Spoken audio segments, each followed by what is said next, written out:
to go through these, or are you happy to? I can read from the second book now. I can do a quick reading. I found 2 of the hunters, Milat and Asmit, with Rusa and a 9 of other artisans. The hunters were cutting finger-thin branches from the swaying vines, which the others were using to weave into rough squares.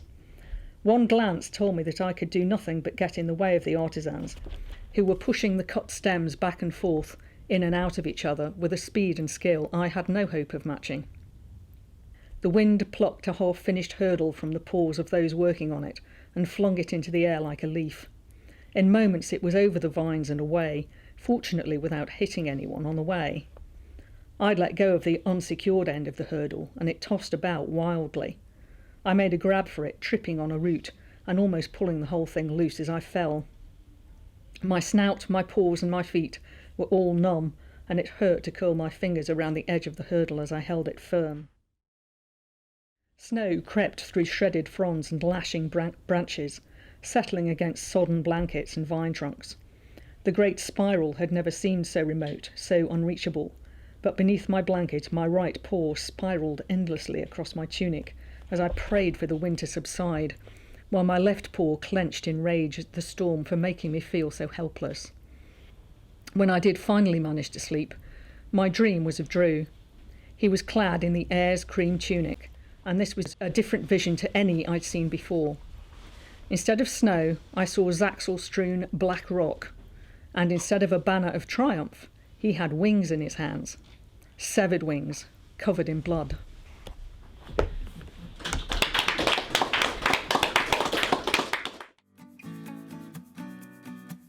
Just a question, really, the process, because you said you plan out the beginning and the end of the book, now 3 books. So when you're sat there and you're writing this, do you I presume you have to think, well, I've got so many thousands of words in order to get past this net piece of the action. It all flows so nicely. But Thank you. I think at a point thinking, well, actually, this bit's too long now. I need to shorten it down, or I need to bulk it out a little bit. Otherwise, I'm not going to happen. I try not to worry about the word count. I'm more worried about whether I've described things adequately, because obviously it's a completely different world and it's all in my head. So it's whether I'm describing things enough for people to understand without it actually just getting boring. That I'm describing every other step that they're taking, and also with the characters, am I making them distinct enough? And that's the kind of things that I worry about. I do check each day to see how many words I've written, but I try not to think about that when I'm writing it. And I think at the moment with the 3rd book, I'm on about draft number 12. So once I've written it, that's way from the end of the process, because I then have to keep going back and polishing it and improving it, and even taking bits out where I think actually that scene isn't necessary.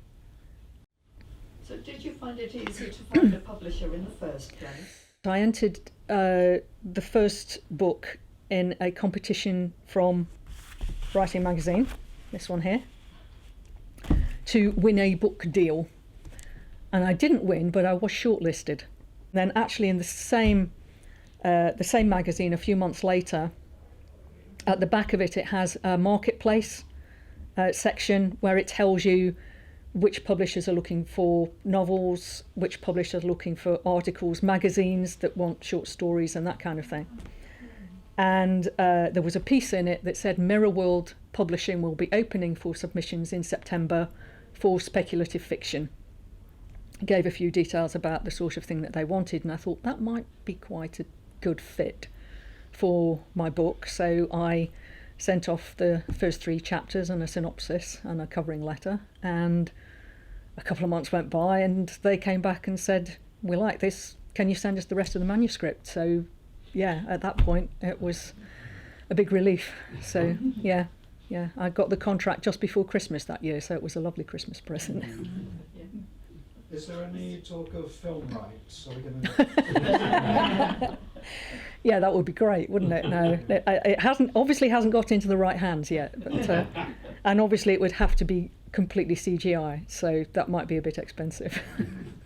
I get the impression that the trilogy is about identity and change and power struggles.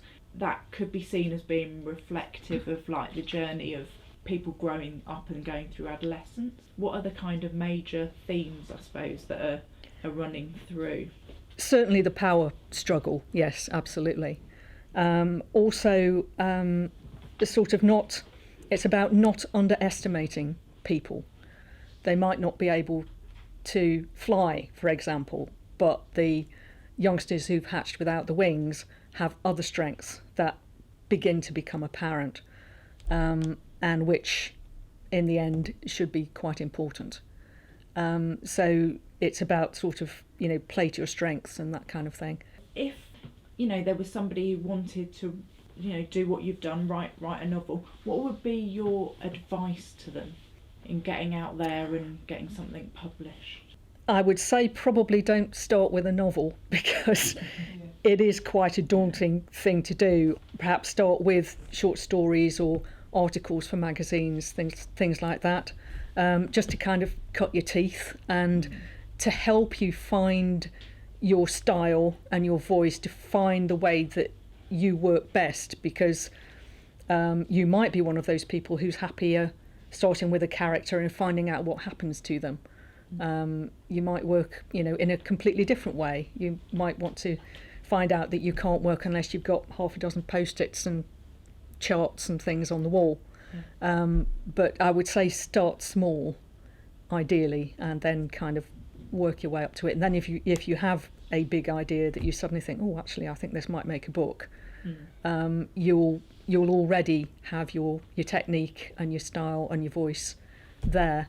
I would also suggest that you do subscribe to Writing Magazine or something very similar, because this is full of advice, marketplaces where you can send your stories and articles, competitions that you can have a go at and things like that.